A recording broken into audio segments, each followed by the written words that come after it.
Go ahead and get started. And we're going to have more than one song during today's conversation. One, because, I told y'all music is my love language. That doesn't make this happy music, but it's definitely my love language. For my birthdays, I typically just ask my friends to make me a playlist if you love me. So today we are discussing misogynoir. And in full transparency, I have not made it through this lecture of PowerPoint one time without having an absolute breakdown. So we're gonna hope that that I don't just like ugly cry today, because my eyeshadow is really cute. But hope that I don't just ugly cry. But before we get started, we are going to listen to one more song. This week we're talking about misogynoir.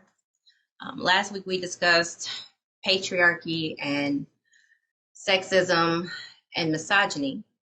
And it was necessary last week to talk about it in the absurd, because it's so commonplace in today's society that we needed to kind of shake it up in order to be able to just grasp it and talk about it, right?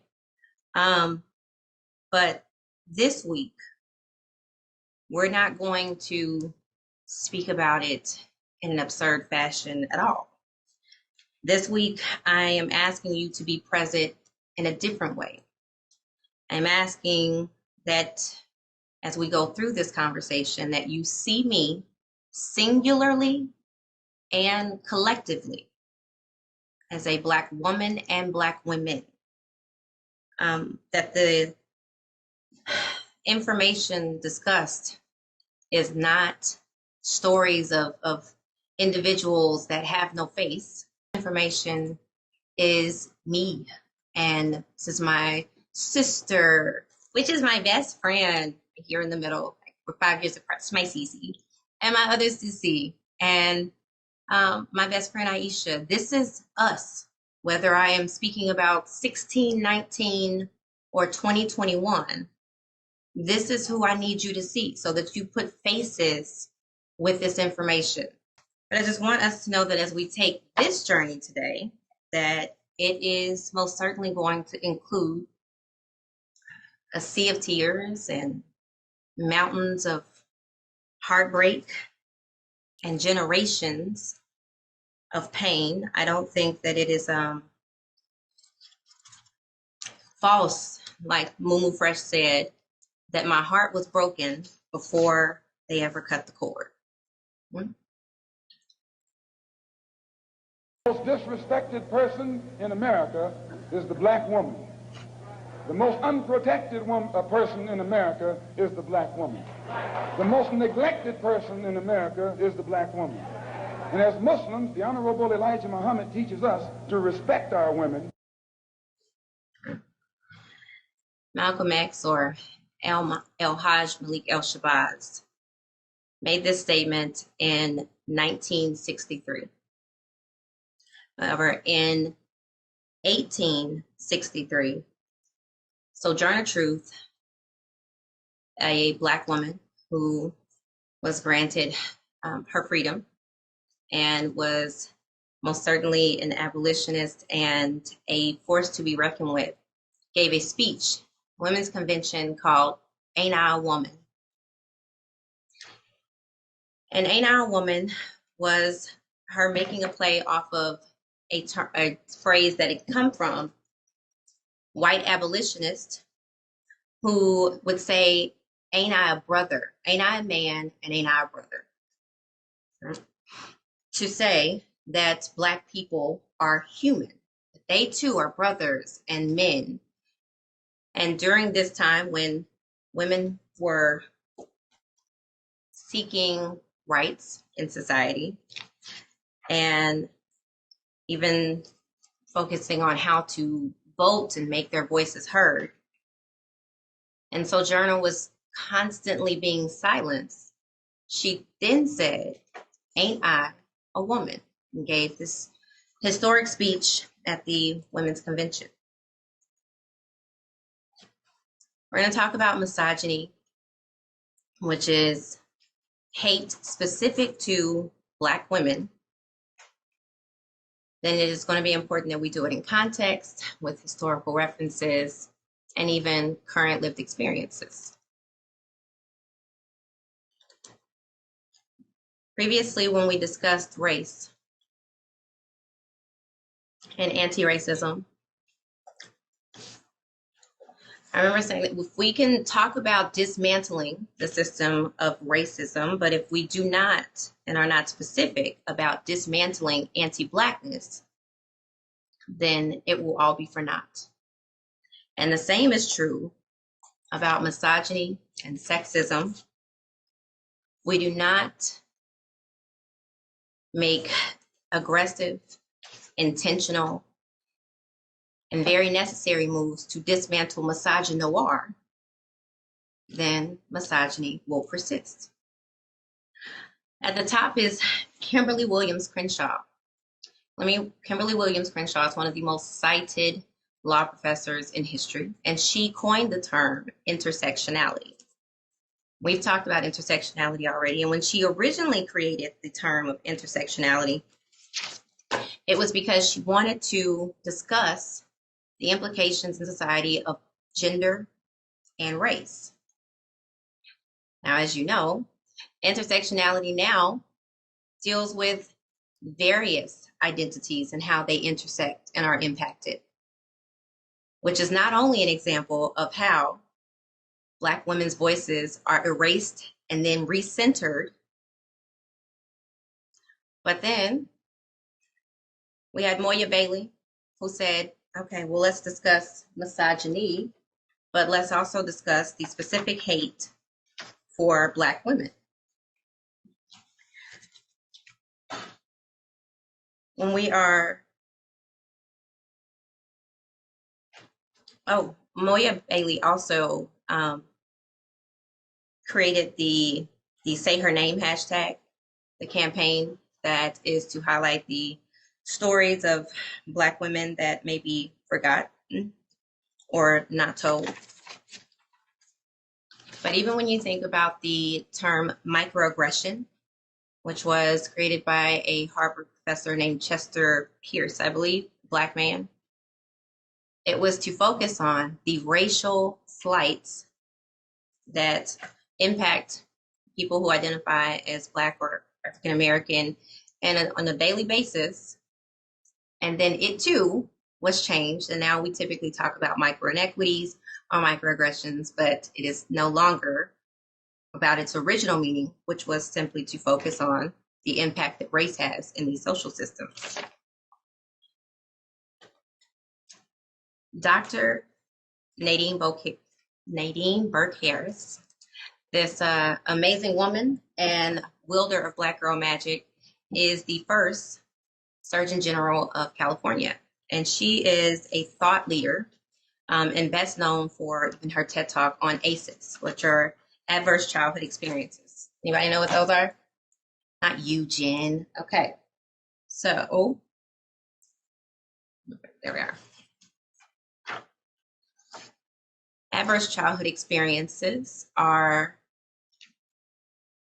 things that impact, of course, us in our youth.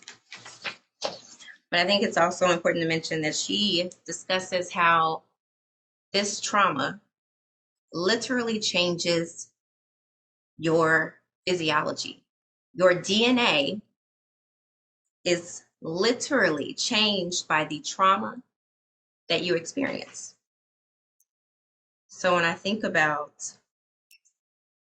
misogynoir, my history, I think about the generations of hurt and pain and trauma that literally lives in my body even before I received knowledge of my body. Now, children of different races and ethnicities across the country do not experience the same exposure to ACEs. In the United States, 61% of Black children and 51% of Hispanic children have experienced at least one ACE, compared to 40% of white children. In every part of the country, the lowest rate of ACEs was among Asian children, In most areas, the population most at risk was Black children. Compared to the national average of 1 in 10 children experiencing an ACE score of 3 or more, in 5 states, Arizona, Arkansas, Montana, New Mexico, and Ohio, 1 in 7 children had experienced the same. So that's 3 or more ACEs, 1 in 7 children. In Florida, 49% of children birth between birth and 17 reported no ACEs. 26% reported 1 ACE and 14 reported 2 ACEs. Now, the high occurrence of ACEs among minorities can be attributed to the uneven provision of services and opportunities in minority neighborhoods. This inequity is caused by social determinants of health, those social systems that we talked about previously.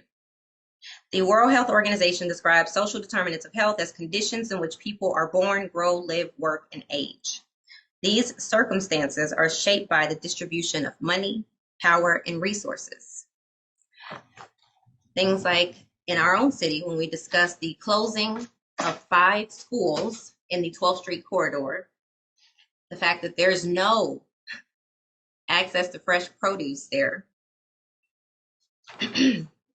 and these schools that are in the Little Rock School District, where 70% of those students are Black, are overcrowded and underfunded at a rate of about $2,000 per student compared to their white counterparts.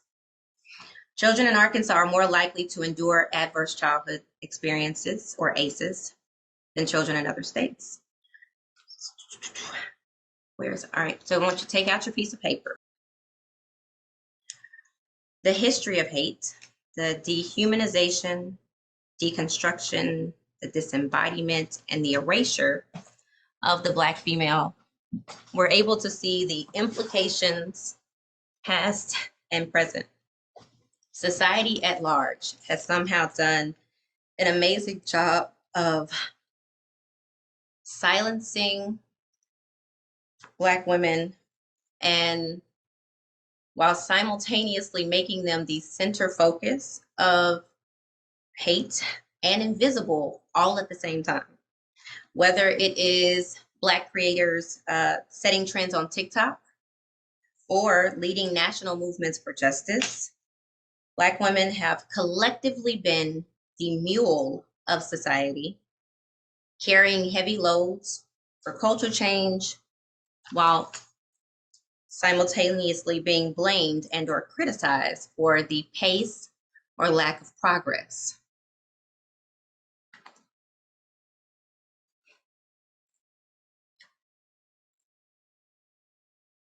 Anyone tell me who Sarah Bartman is?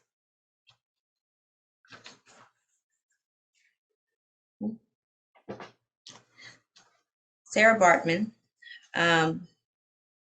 is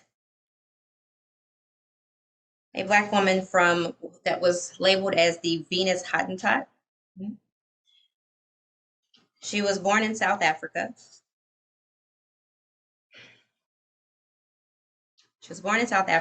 And she was orphaned at a very young age.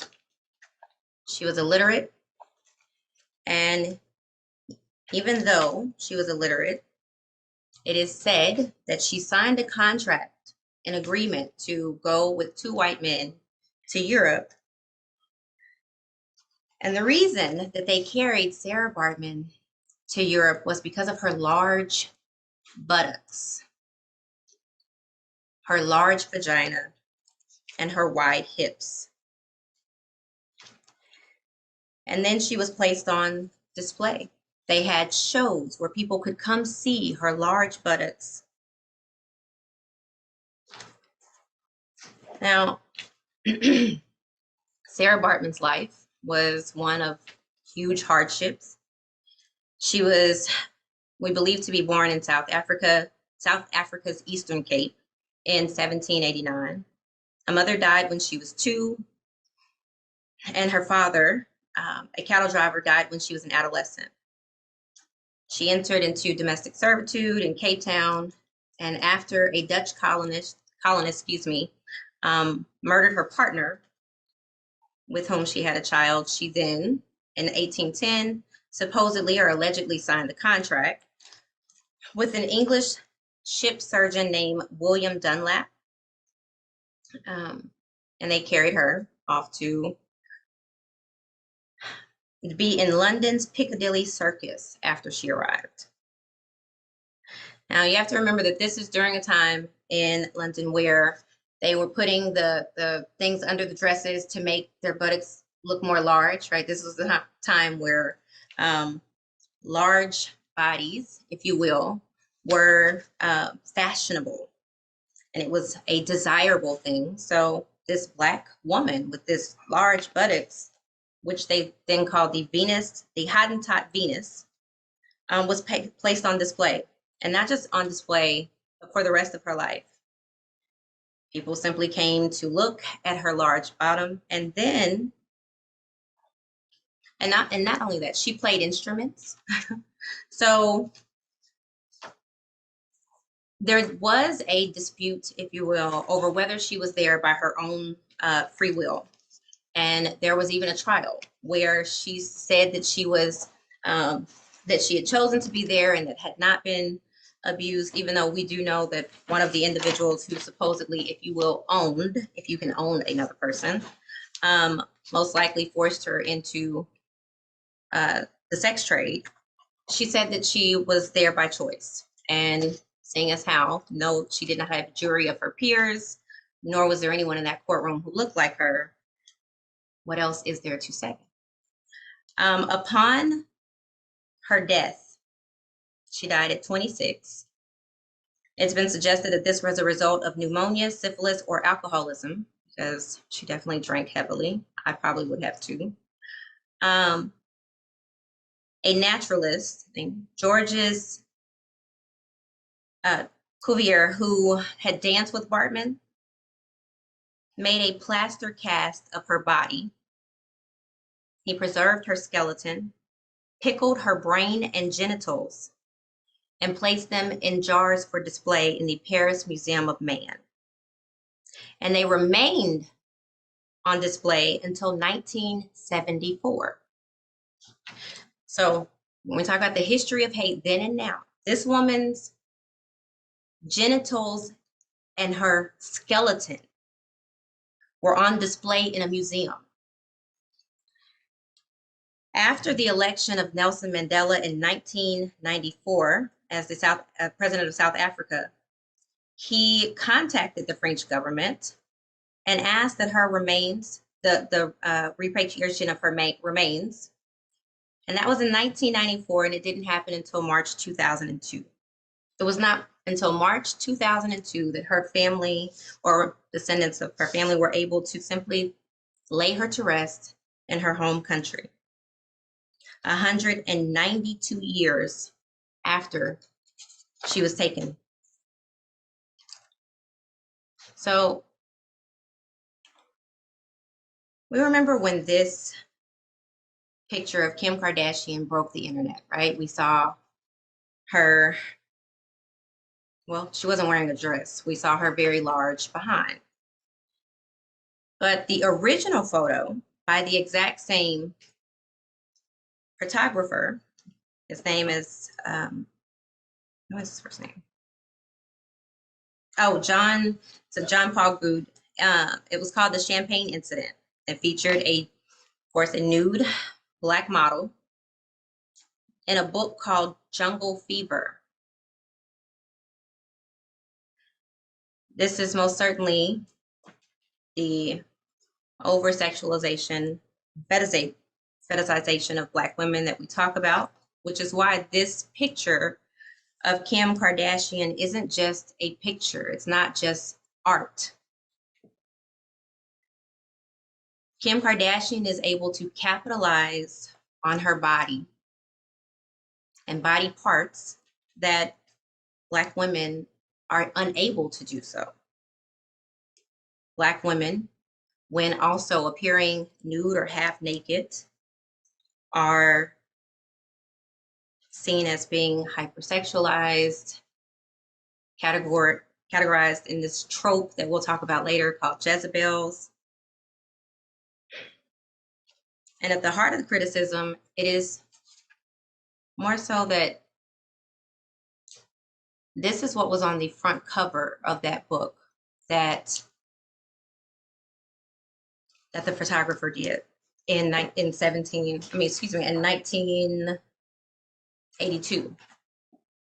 That's literally 3 years before I was born. The dehumanizing of Black women is persistent and perpetual, but it is also necessary. We're going to continue to have hierarchies, which are also based on capitalism. When Nicki Minaj was criticized for appearing in a G-string in her Anaconda cover, she simply responded by putting up a picture that Sports Illustrated had just released, had 3 white women also in G-strings, and they were just turned around smiling. She simply said, angelic and acceptable. But when it is Nicki Minaj's large ass, then it's different. The deadly tropes that are still affecting, there are 3 main ones that you will see even in media today. And they are, if you will, consequences or repercussions from slavery. Right? The first one is Jezebel. Now, Jezebel is a slave construct and a stereotype that paints Black women as evil or immoral. The Jezebel stereotype is synonymous with promiscuity, having an insatiable sexual appetite, and someone who uses sex to manipulate men. She is a conniving temptress who cannot be trusted. Accusing Black women of these traits or calling them Jezebels also attempts to connect Black women to an infamous, treacherous queen in the Bible who was extremely, extremely evil. The part about the insatiable sexuality stems from slavery when Black women were used to reproduce as baby farms, if you will. Reproduction and having a constant supply of slaves was essential to the institution of slavery. So Pilgrims stated that enslaved young girls were encouraged to have sex as part of their socialization.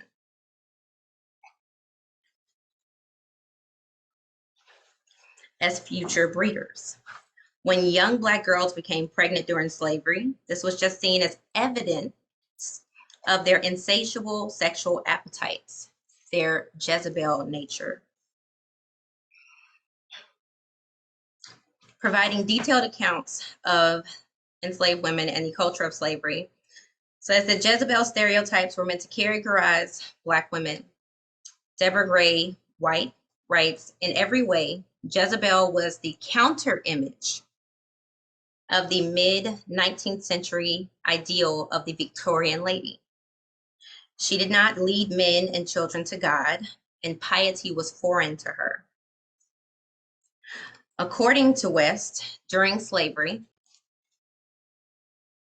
Black women were stripped naked, examined and determined their reproductive capacity, placed on auction blocks, and sold. Enslaved women were coerced, bribed, induced, seduced, ordered, and of course, violently forced to have sexual relations with slave owners, their sons, male relatives, and their overseers. The Jezebel stereotype, which brands women as sexually promiscuous and immoral, was used to rationalize these sexual atrocities.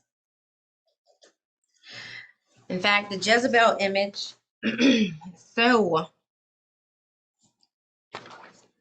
ingrained that the miscegenation or the sexual exploitation of Black women in the South means that Southerners needing to justify slavery and race relations use the fact that women, especially Black women, love to have sex, and therefore it was not rape. In fact, there was, from the end of the Civil War to the mid-1960s, no Southern white male was convicted of raping or attempting rape of a Black woman.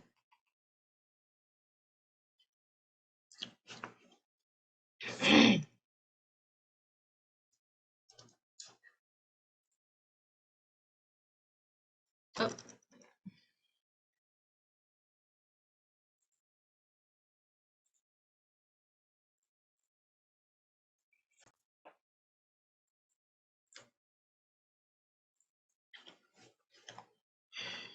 this is Recy Taylor.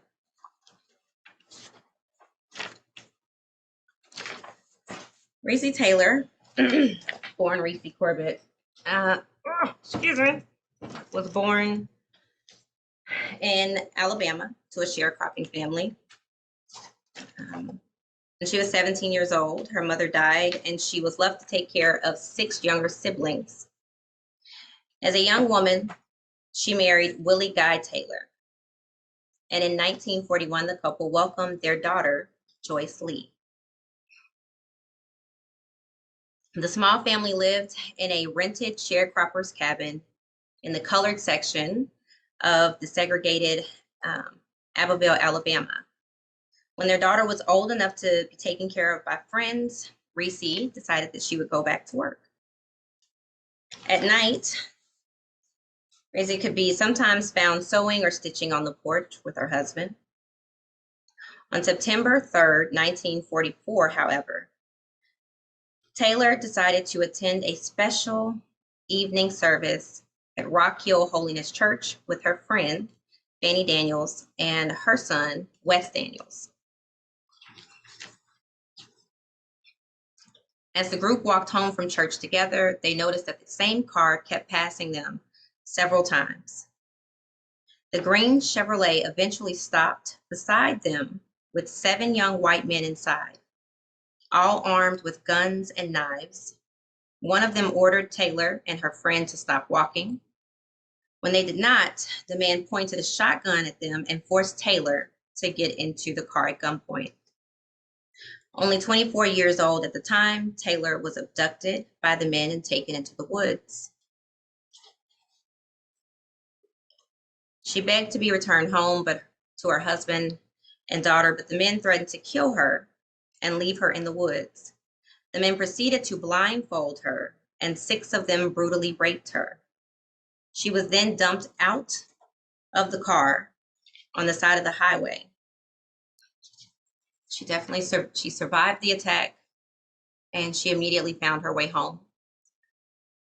Little did she know that right after she was kidnapped, her friend Fanny Daniels reported the incident to the authorities.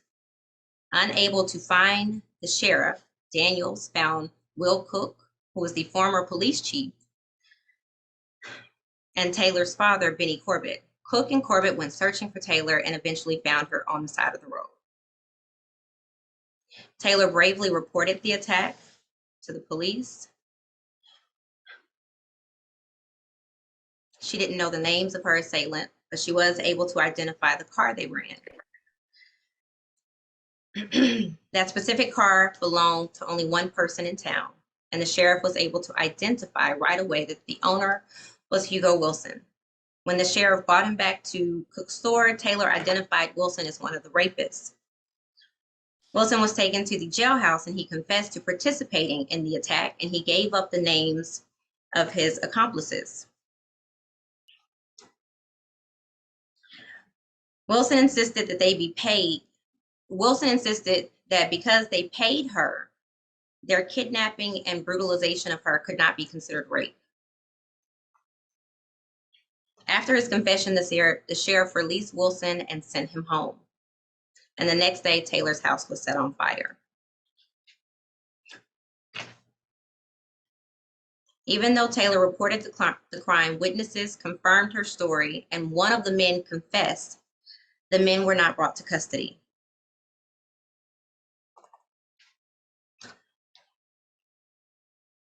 Outraged at everything that was going on, because this is 1944, the NAACP in Montgomery got involved with the case. They sent Rosa Parks to investigate further and support the family. And on October 3rd, 1944, an all-white, all-male grand jury heard the case. After 5 minutes of deliberation, they dismissed the case.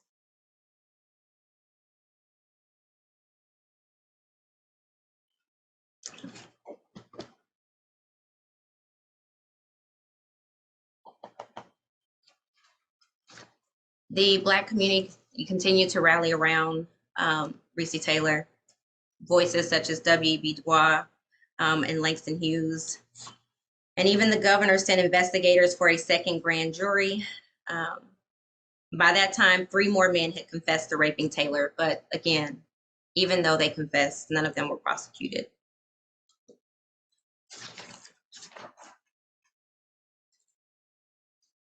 The second deadly trope or stereotype is the mammy. Mammy is a slave construct of Black women that distorts the notion of the caregiver. Mammy is generally characterized as grossly overweight, like Hattie Daniels in Gone with the Wind. Jolly, unattractive, dark complexioned, and asexual, living only to serve her master, mistress, and their children. She's even neglectful of her own children and family while simultaneously over-solicitous towards whites. The Mamie image is as old as Aunt Jemima, the Black woman wearing the handkerchief, and again, happy and eager to serve. And the last of the deadly tropes or stereotypes is Sapphire. Sapphire is who we know as the angry Black woman. Sapphire is the construct that labels Black women as being stubborn, bitchy, bossy, or hateful. She lacks the requisite femininity to make her attractive to any man. The Sapphire construct suggests that Black women are the reason for the divide between Black men and women, and is directly in opposition to the femininity of white women. The frailty does not apply to Black women. They were characterized as strong workhorses who labored with men in the fields, and who are as aggressive women who drove their children and partners away with their overbearing natures, when the reality of it is that slave owners sold their children and their husbands. And I'm sure that probably actually made them pretty angry. So if they weren't just unjustly angry or hurt. The angry Black woman trope to minstrel shows in the 19th century, when white men painted their faces and mocked Black Americans. But then we saw it recently when our former President Donald Trump referred to Senator Kamala Harris, then Senator Kamala Harris, as angry, nasty, and mad.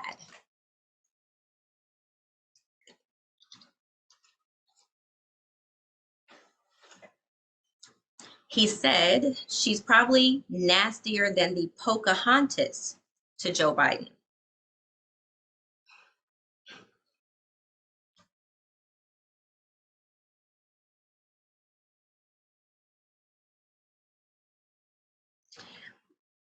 Tamara Winfrey Harris, is a Black woman author who wrote The Sisters Are All Right, Changing the Broken Narrative of Black Women in America, stated that the tactic of depicting Black women as angry and mad Black women describes the use of this language.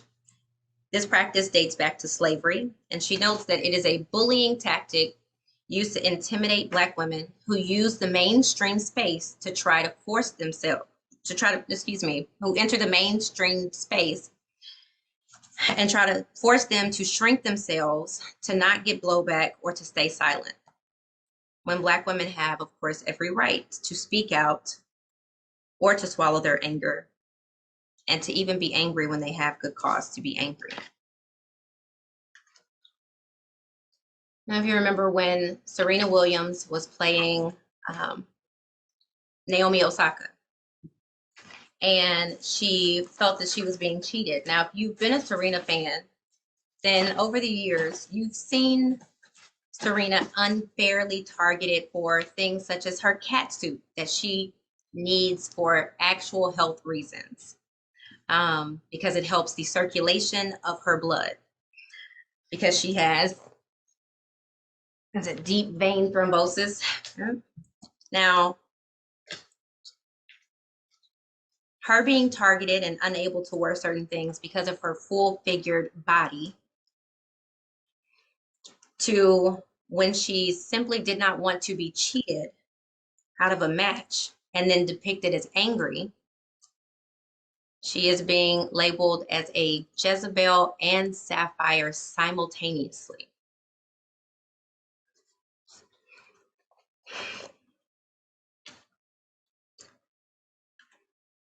The issue, though, is not just because it's wrong. It's not just because we don't want to be seen as angry. It's because it has current day implications to, like Malcolm X said, the Black woman being unprotected, disrespected. A recent study by the Georgetown Law Center on poverty and inequality found that Black girls are perceived different compared to their white counterparts. The data showed that the following perceptions about Black girls compared to their white girls the same age: that Black girls need less nurturing, that Black girls need less protection, Black girls needed to be supported less, to be comforted less, that they were more independent, that Black girls know more about adult topics, and that Black girls know more about sex. We're talking about children.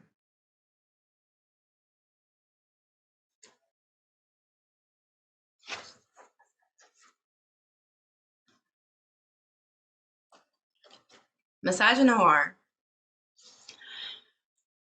shows up most certainly in our justice system. Does anyone know who Santonia Brown is?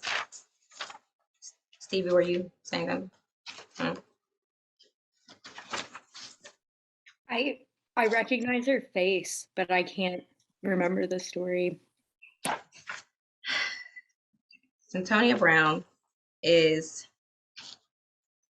well, now, let's see, she was born in 88. How old is she now? How old am I? So she,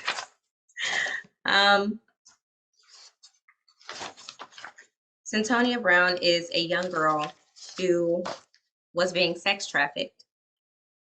When she was 16 years old, she shot and killed a man who had picked her up for sex. Santonia said that she feared for her life when the 43-year-old man took her back to his home, and showed her his gun collection. At the trial, the prosecution argued that this 16-year-old girl that her motive was not self-defense, but robbery. She was tried as an adult and sentenced to life in prison with no chance for parole until she had served 51 years.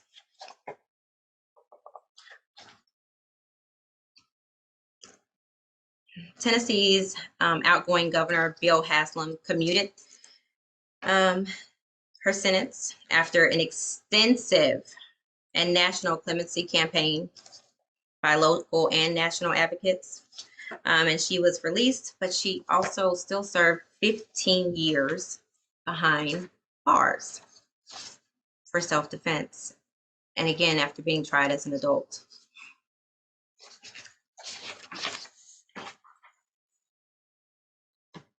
In education, misogynoir shows up in the adultification of Black girls,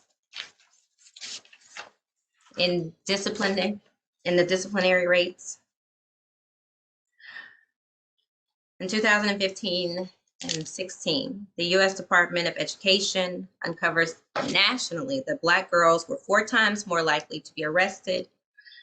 Black girls, not women, girls were 4 times more likely to be arrested, 3 times more likely to receive corporal punishment, 3 times more likely to be referred to law enforcement, and twice as likely to be physically restrained than white girls.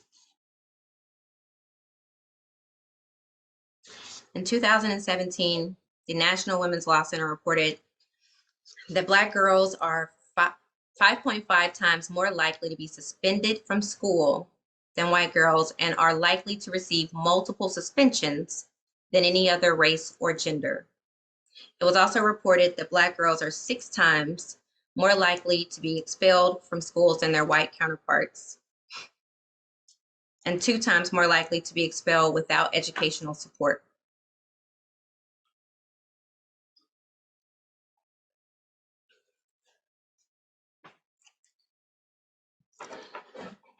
Barriers to school success for Black girls are based on implicit and explicit bias against Black girls, leading to racial and sexual stereotypes. Stereotypes of Black girls and women as anger, aggressive, and promiscuous or hypersexualized can shape school officials' views of Black girls in critically harmful ways. The report states that implicit bias about Black girls may lead to setting lower academic expectations for them, increase the risk of repeating a grade. For example, the report stated that although Black girls account for 15.6 of all girls in school, about a quarter of Black girls were retained in the first grade, about 24.7. 27% in the second grade, and then 25% 5th grade. And about a third of Black girls were retained in the 3rd grade. Now, we know that the 3rd grade is where they start tracking the pipeline to prison for not just girls, but for everyone. In 2014, the study showed that students who repeat a grade in elementary school are 60% less likely to graduate from high school than students with similar backgrounds who were not repeaters. The Georgetown study and other studies have found that racial and sexual stereotypes about Black girls and Black women have implications and migrate into other public systems, including, as we just mentioned, criminal justice. Black girls are disproportionately at risk for being the targets of physical abuse, sexual abuse, and sex trafficking. A report by the Congressional Black Caucus Foundation called A Snapshot on the State of Black Women and Girls Sex Trafficking in the U.S. includes that Black girls are more likely to be street trafficked at a younger age, and that 57.5% of all juvenile prostitution arrests are Black children.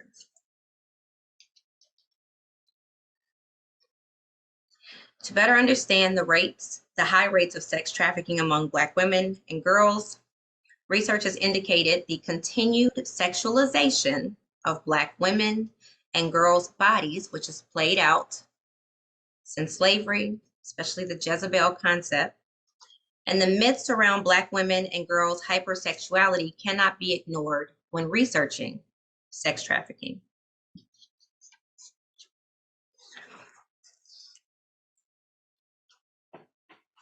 It is 2:30. We're going, excuse me.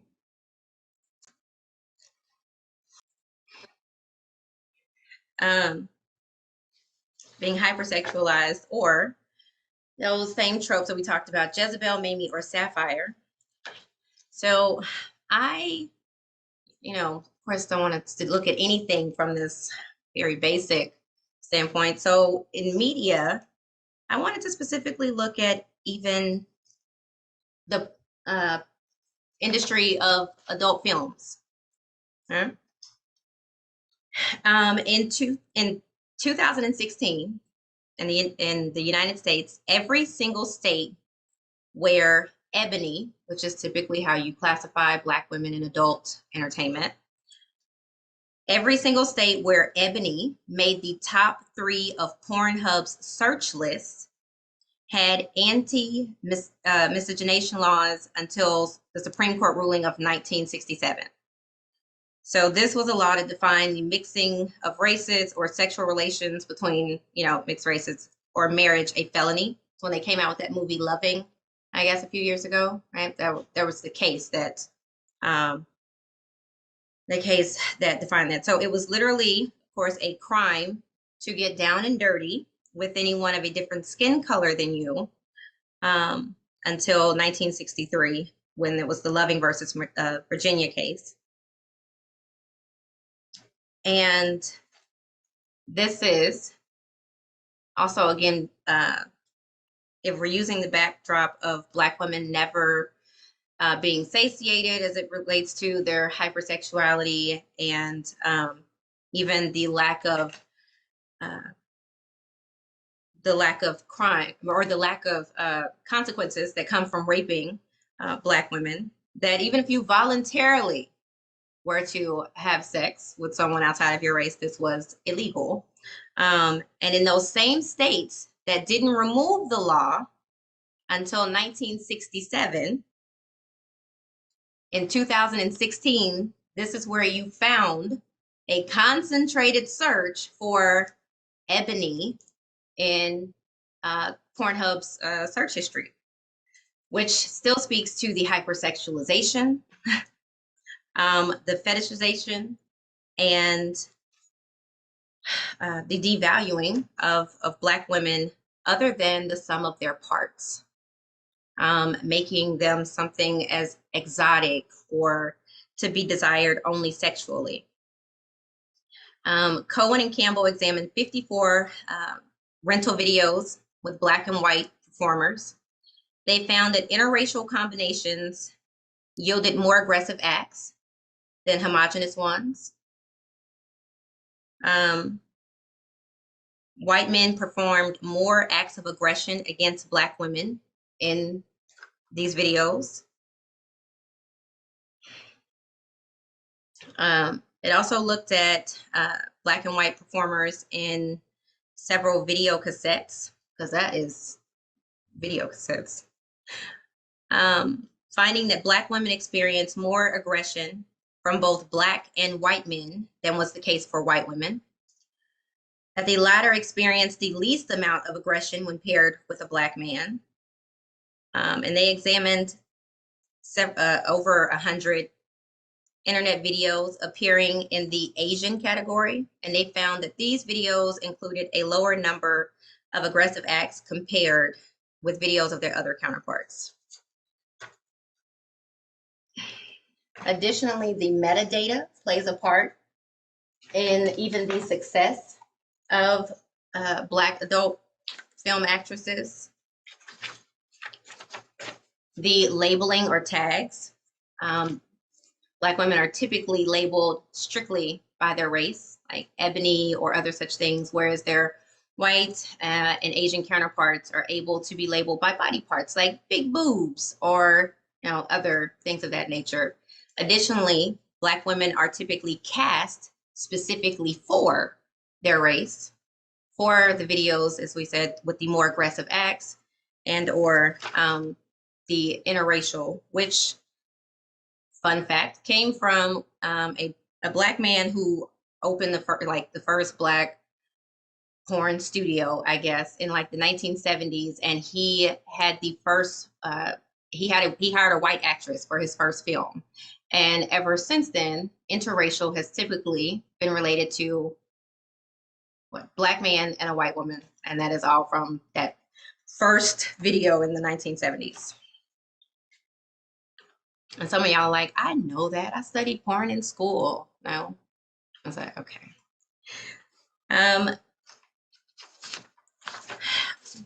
How does that play a part in, again, how Black women are perceived, protected in today's society? This is C.C. McDonald.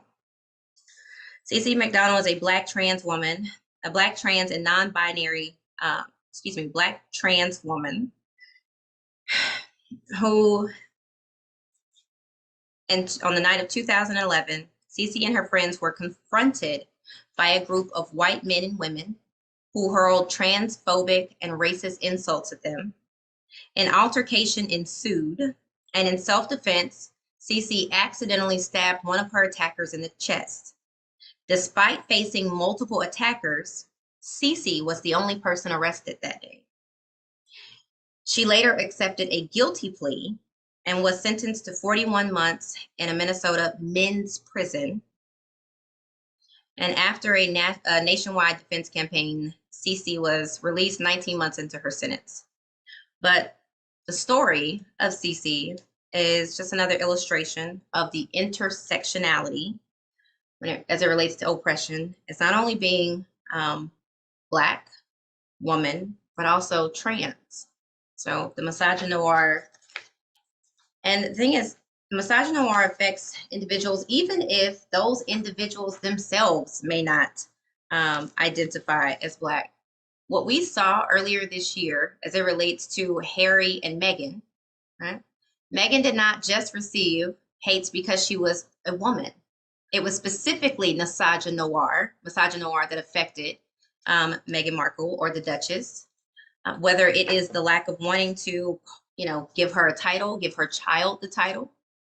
And Meghan Markle has always identified as either being biracial, such. So even though she may not identify as simply saying, I am a Black woman, it does not exclude her from the effects of misogynoir. This is Ms. Tonaldo Hall. She's a 20-year-old mother of 3. In 2004, when her abusive boyfriend injured 2 of her children, she was sentenced to 30 years in jail for failing to protect her children from abuse. So even though she did not injure her children and was not present when the abuse occurred, the actual abuser spent 2 years in jail and 8 years on probation. So 30 years for failing to protect her children, and the person that actually abused her children were let out of jail.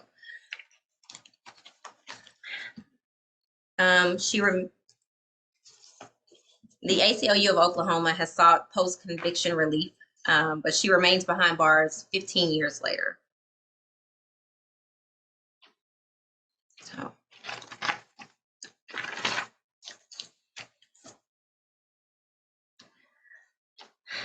in healthcare, we've spoken about the mothers of gynecology, Anarcha, Lucy, and Betsy. These are the 3 enslaved women. Dr. Marion J. Sims, who is often dubbed the father of gynecology, perfected many of his techniques that we use today on these 3 women. He subjected them to multiple surgeries without anesthesia in front of large audiences, because he said that Black women could not feel pain. And then when he began to do these same procedures on white women, he he used anesthesia at that time.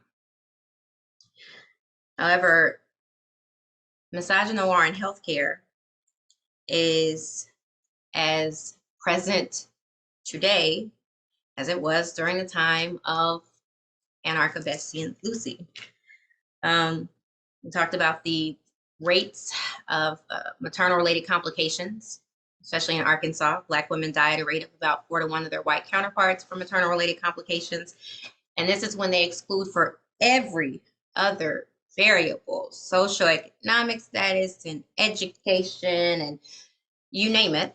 And there's even a correlation to the more educated, right?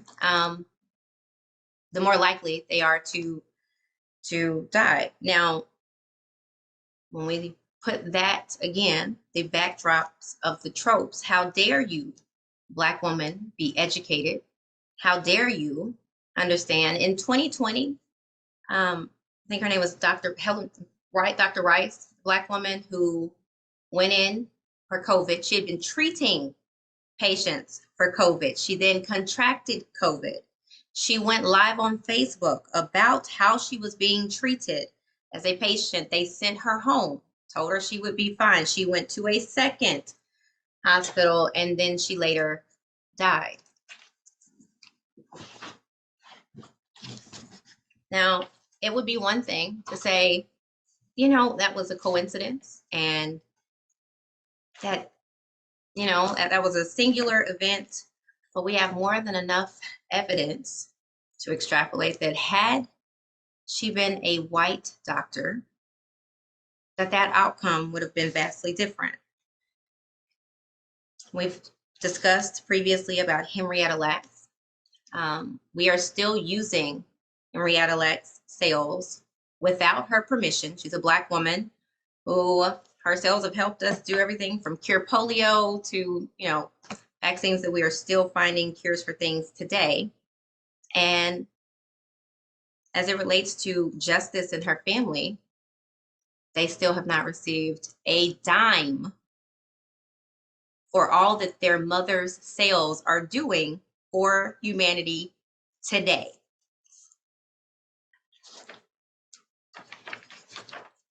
I did not realize that my mother and I were talking a few days ago, and I'd forgotten, I guess, about my own birthing story. I mean, you know, we hear when Serena went in and, you know, almost lost her life. And mind you, that the main reason that they find for these complications is that people simply don't believe Black women when they say that they're in pain. They're just not believed when they say that they are in pain. Not to mention that that one study showed that there are physicians that think that our skin is thicker. It's not same, it's just darker. We have more melanin. Same consistency, you know? So when I'm 15, yes, my son is 15. He'll be 16 in December, my baby. So when I went in, so I had my son, and then a few days after that, I started feeling like I was in pain. I have no idea what was wrong. All I knew is that I was hurt, and I definitely should have probably called my OBGYN, but I was 20, so you don't always make the best choices when you are 20 years old. And it was one of the worst experiences that I have ever had in my entire life. That's my baby. See my baby? That's him. Can y'all see that? Yes. What? Okay. So, can you see it now? Okay, there's my baby. So, just had this little rugrat here, and went into the ER. And I told the doctor that I had just given birth a few days ago, and oh my gosh, that seems like a lifetime ago. Just given birth a few days ago and such, and he proceeded to give me a catheter. you don't cath women who just had babies. That's just you don't do it. They gave me a pelvic exam, like literally. I mean, they gave me several procedures that were not only unnecessary, but things that you do not do to individuals that not only just gave birth, but also had an episiotomy, which is where they cut you and sew you back up vaginally. And it was one of the most painful experiences of my life. Because of that experience, when I went back to my doctor, I then had to have that wound cauterized because they had ripped my stitches, which was even more pain. And if the ER doc had simply listened to the information that I had given and even paused to contact my obstetrician, several of those procedures wouldn't have even had to happen. So in looking for what to do, because genuinely this can seem overwhelming sometimes. I mean, it is like not even knowing sometimes where to begin. I was, okay.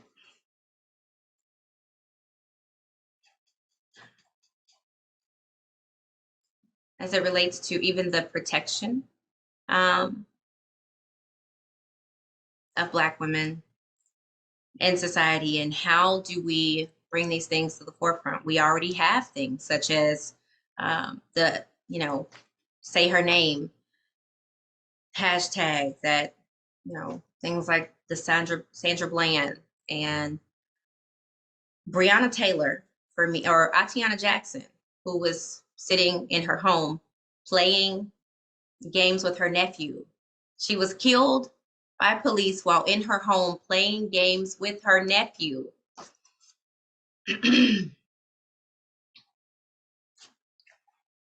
Who just shot in through a window, mind you. I mean, not like she wasn't being adversarial, she was not being confrontational. She was simply on the other side of a window trying to figure out who was walking around her house, and then the police shot in through the window, killing Atiana. So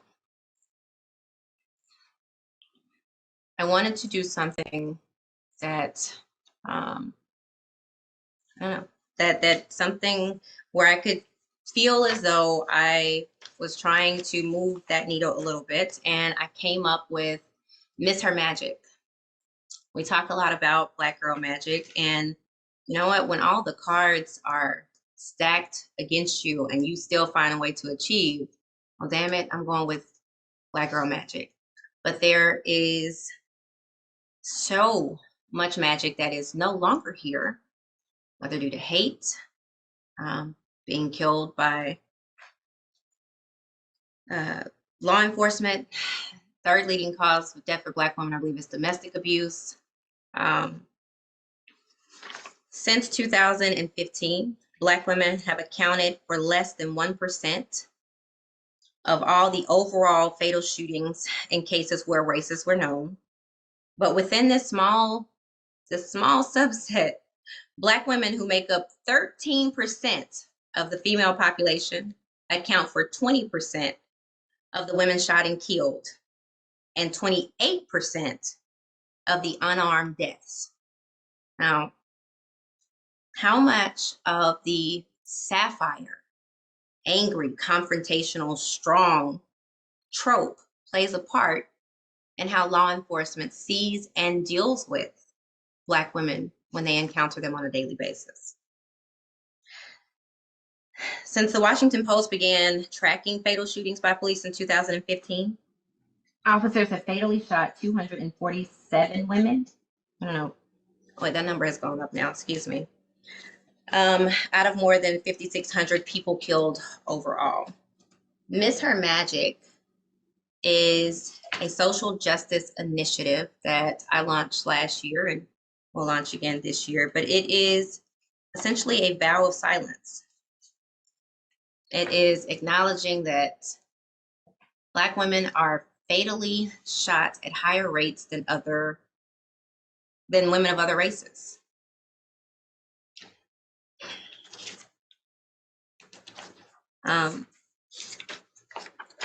So this year, we started it first this year, and it's a 24-hour vow of silence. I am asking all Black women and all allies of Black women to be silent.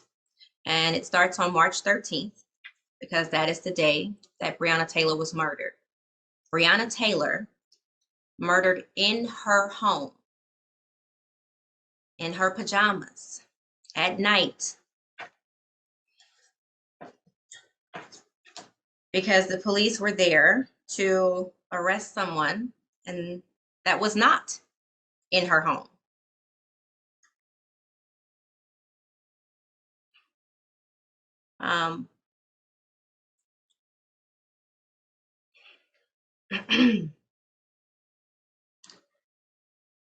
So this one for me is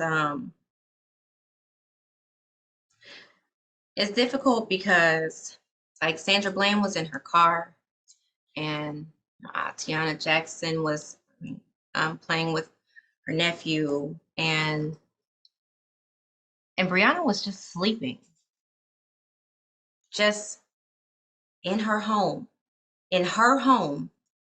sleeping. She wasn't a drug dealer. She was a medical worker. And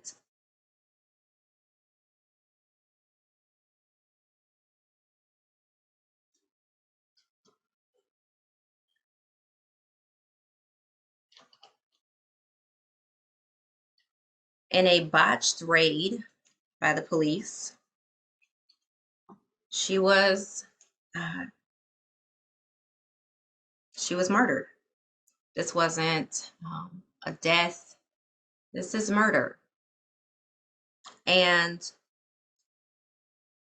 after much ado, not only were those officers not brought to justice, but when they were brought to trial, it was for endangering the white people who lived next door, not for her actual death, her murder. It's because they endangered the white people next to her.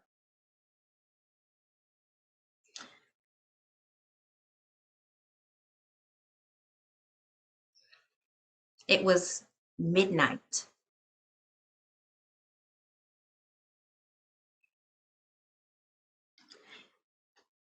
They heard noises, her and her boyfriend, they heard noises, loud banging on the door, they say, and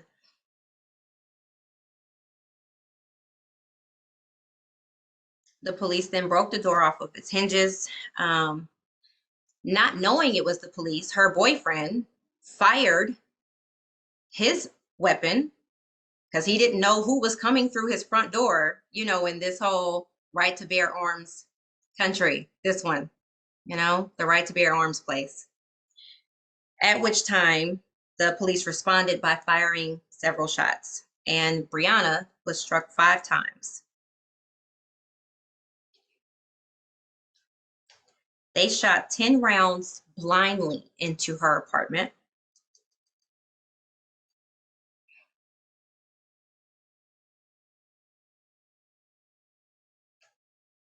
By the time her mother made it to the scene, they told her mother that she, needed to go into the hospital because that's most likely where she was. But she was laying on the floor. She was still on the floor. She was on the floor for an extended amount of time before anyone even checked on her.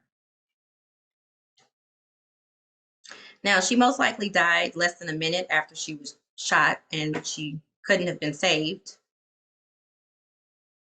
But it was 20 minutes before they knew that, before anyone even went to check on her lifeless body. So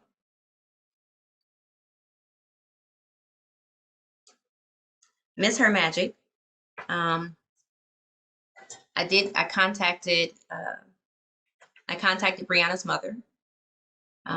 She loved the initiative, and I genuinely just one day want to see this thing go national, like full 24 hours without the voice of Black women who are simultaneously visible and invisible in society.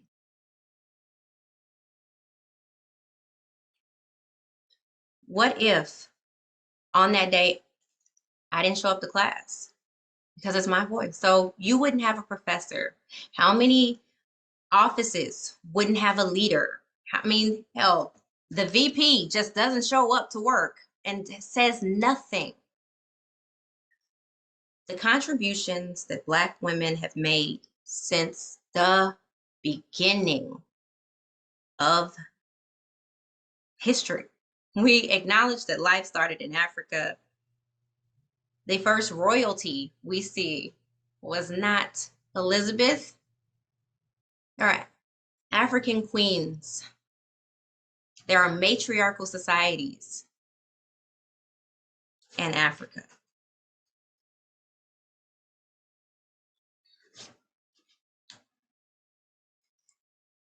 This is the date for this year, and this will also coincide. We had the very first March for Black Women and Girls this year. Next year, I am partnering with the organization that coordinated that walk. We'll do the Miss Her Magic Day of Silence, which hopefully Breonna Taylor's mother will be able to participate this year. And then the walk will be the next day. If I should die. What about, and that's just criminal justice, and criminal justice is, you know, tough, and everyone gets a bad shake in this system. What about business? In the past 4 years, Black women have been the largest percentage of entrepreneurs, because out of what necessity bores innovation, right? But also have the least access to capital and funding. I know I am an entrepreneur. I am an entrepreneur of a pretty successful diversity consulting firm. And if I had capital, who knows? I can achieve the average Black woman entrepreneur gives back to her community 7 times more than her counterparts, men, women, regardless. So what does that look like? Even before I knew that stat, what did that look like for my company? I hire women first, period. Period. We center the voice that needs to be centered in my company. That's the point. Like regardless of what the subject is, we make sure that that is who shows up to share, to talk, and then I pay. God, I love paying women. I pay equitably, and all the women in my country in my company make more than the males do, and they know that. This is something I hide because in the regular workforce, that scale looks vastly different. Additionally, the average Black woman entrepreneur is funding, so the capital comes from another vocation or job that they have, and typically she makes under 70% at the other job and is still funding a whole other business. Hey, it's me, sis. I want us to not leave here in this space that it is, oh, woe is me. I would rather us leave this space acknowledging that if we hadn't had a conversation about misogynoir, and somebody asked you to give 3 adjectives about Professor Booth-McCoy, You don't have to nod your head, but one of them, I can guarantee you, probably would have been strong. She's strong or bold or something to that nature that probably speaks to the fortitude of who I am. I'm also saying that I want to be vulnerable. I want to be soft. I want to be seen as soft. I want to be handled with care like everyone else. That I do not know a Black woman or person that's saying, well, yeah, you don't, I mean, why can't you shoot white people? Nobody's saying that. They're saying, hey, can you not shoot me like you don't shoot white people? That's what's being asked. We can de-escalate situations when it comes to interactions with law enforcement any other time. When I am in meetings and you are in this meeting with me and you see someone constantly interrupting and taking over, or even repeating exactly what I just said, like I didn't actually say it, speak up. That's what allyship looks like. How about we let her finish her sentence? Because that's what I say. I like the idea so and so had, and then I repeat the idea that actually came from where it came from. The lack of protection doesn't just, it's not just in healthcare, it's in conversations with my white friends and sisters who have been friends with me forever and have never held space for the fact that I'm actually a Black person. I'm not different. I am like other Black women. So saying things like, you know, you're different and you're not like other people. No, I'm not. Yes, I am. Yes, I am. Don't decide that you like this one individual that may be different, and then this person is special, and that's why you like this one, but this, it still makes the stereotype true. No. Why not conversely consider that I am the norm and that the gross exaggeration of my image is the one that's false? That if I am angry, you damn right I'm angry. I get paid less, have to fear for my life, that my friends could die simply wanting to give birth, that literally houses cost more because of my skin color, that every single time I walk in a room, I have to prove myself 3 times as hard. You damn right that sometimes I'm angry. This is true. I'm also silly and goofy, and I like dressing up like Hermione, and I frequently walk around my house, you know, saying spells. I just like walking up to my son, going avocado. Like seriously, I conjure my Patronus at least 3 times a week in my home. Okay, this is me. I am excited for. We have a lesson coming up about the erasure of the Black Madonna, and that lecture is specifically about colonization and how, as white explorers traveled, they wrote how when they would go places, they saw pictures of, I mean, statues of the Black Madonna. This is the mother of Christ, right? Um, and then the removal of those same statues. Now, does it make sense to remove them? Yes. You cannot justify the dehumanization and the shit that is placed on Black women if you are then going to worship a deity that looks like her.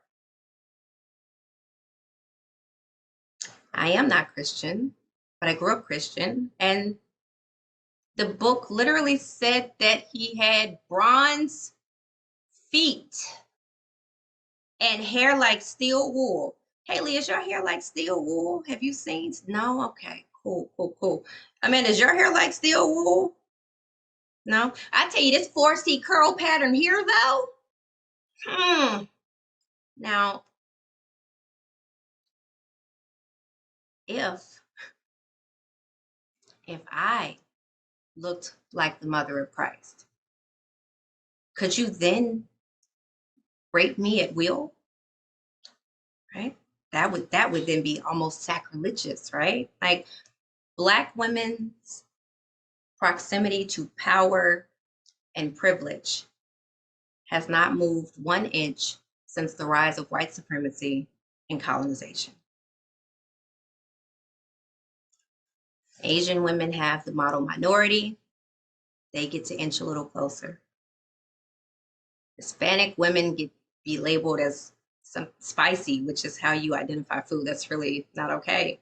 Still, we're not justifying the rape and when it comes to our bodies and our productivity, this is how Black women are judged.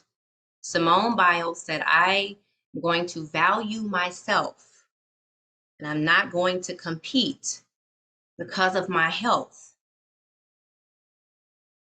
And America said, are you crazy? That's un-American. How dare her not once again put her Black body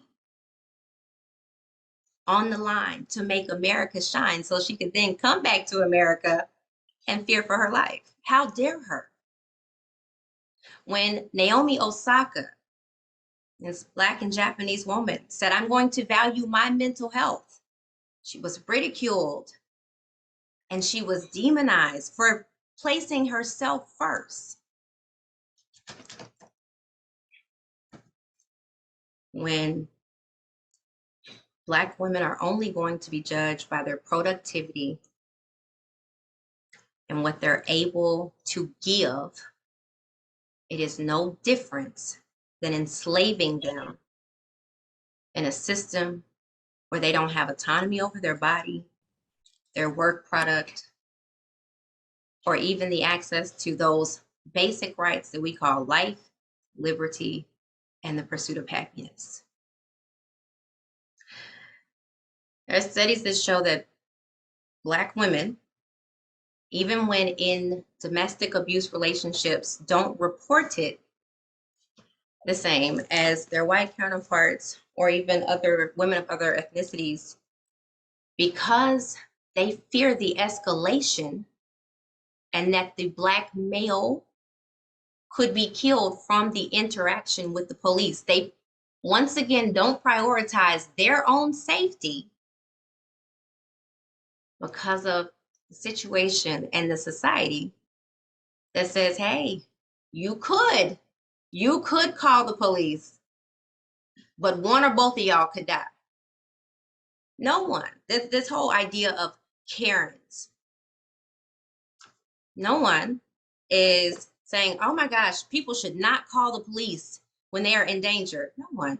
No one. That is supposed to be who comes to help. But if my oppressor and murderer are also in uniform, then who do I call? Who is it that I like? Is there 811? Is there a 711? Is there a separate number available? The idea is that in this country, white women have been able to weaponize whiteness by calling the police. Like when we saw Amy Cooper call on the man who was bird watching. We literally watched her start screaming that she was in fear. That is what it looks like when you weaponize whiteness. But in business settings, when I have been unheard multiple times and I get frustrated like normal people do, and then I vent these frustrations and it's, whoa, why are you so angry? And you've now weaponized even that trope. You've turned me into Sapphire, even with my justified anger. So I also think that when we are discussing this, we have to end on a high note. I absolutely love being Black. I love that Black don't crack. I appreciate it. I feel like it is a gift that God has given us for all the crap we have to deal with. He was like, let me just let Black women not age. Poof! There you go. This is what you get to have.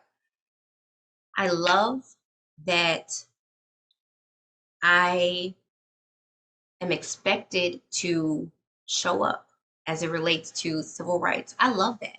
It's exhausting, but I love it. I will say that what is truly dangerous and what I think will be truly dangerous is that the day Black women give up on this country, the day Black women give up, we're going to be in a lot of trouble. Because despite not being seen, despite not being heard, despite being vilified, despite being killed, we still fight for progress. We still show up. And in 2021, I am still asking the same question that Sojourner asked in 1863. Ain't I a woman? Ain't I? Statistics show that Black women come out in larger percentages as it relates to voting. We also have to make choices. Which of the lesser of two evils often to side with? But at the end of the day, our white counterparts can simply side with whiteness and then have a march about it the next day, like in 2016. But that's not a luxury that I have.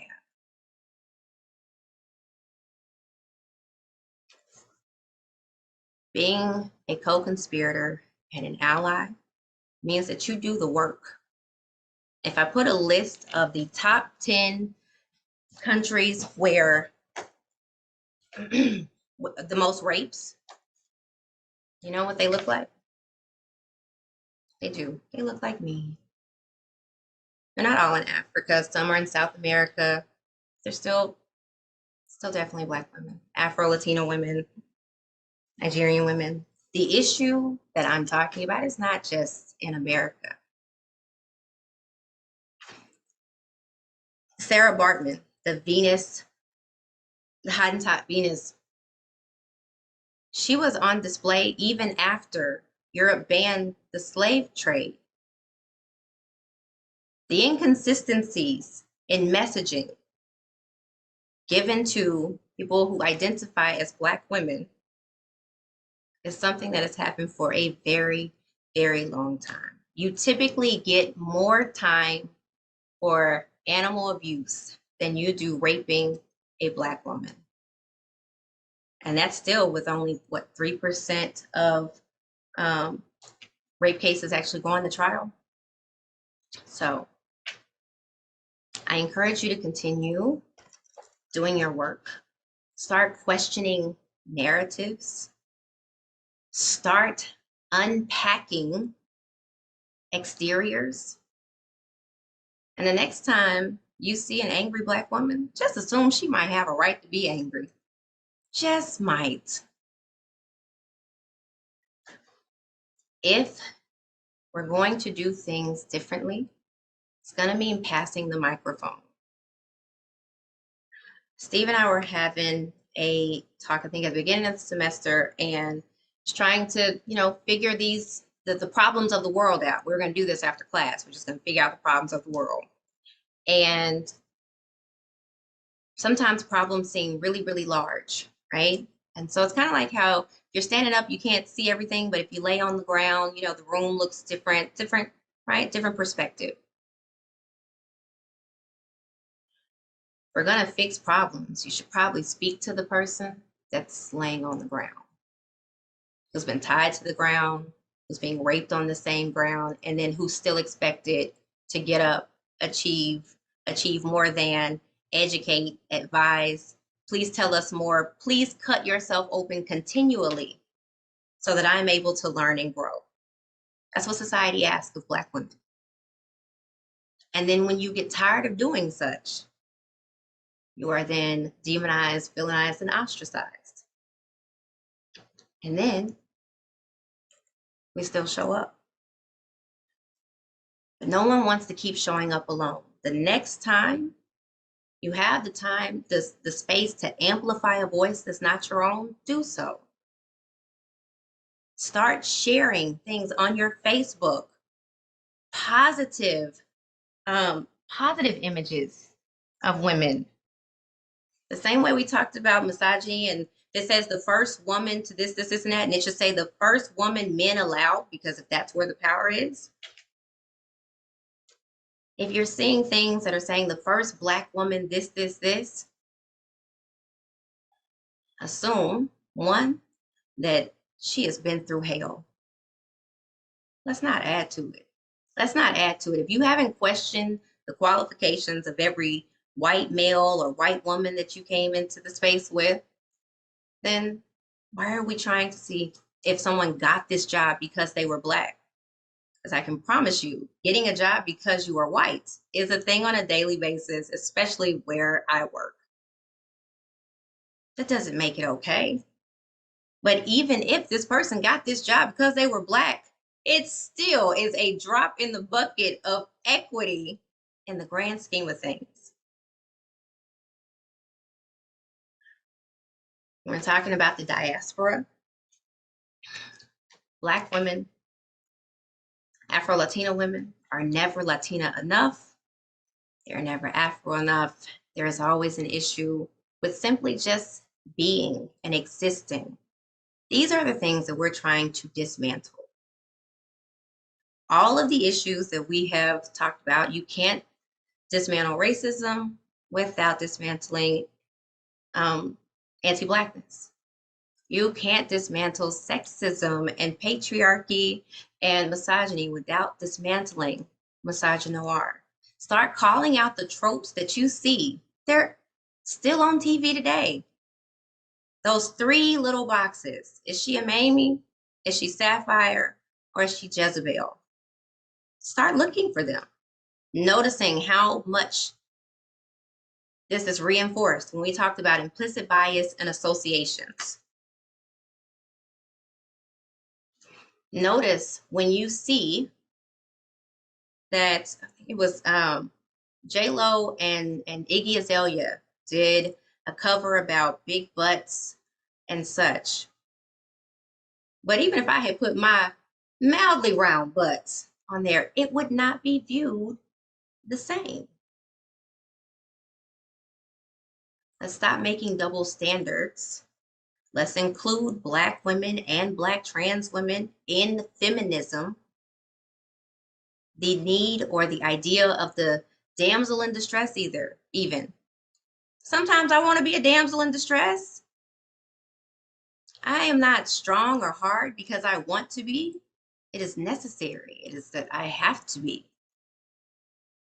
So let's continue having conversations so that we can break down these ideas of who you think I am. I can literally let you know, and we cannot be informed by false stereotypes that we see in media. And then one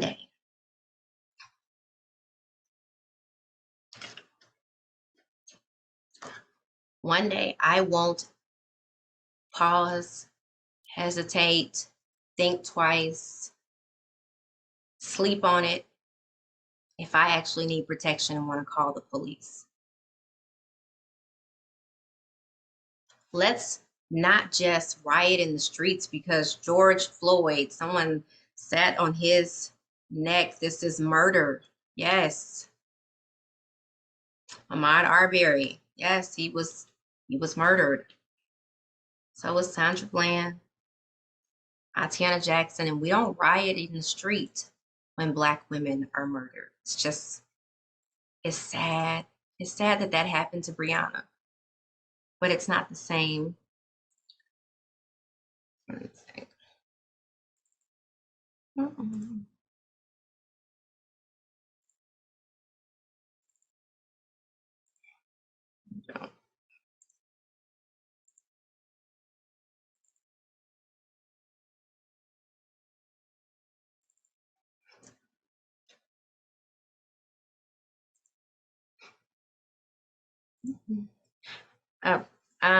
While I'm pulling this up, does anyone have, thank you, Jim, anything that they want to say? I can pull up this last thing before I open I open the floor for questions, and we have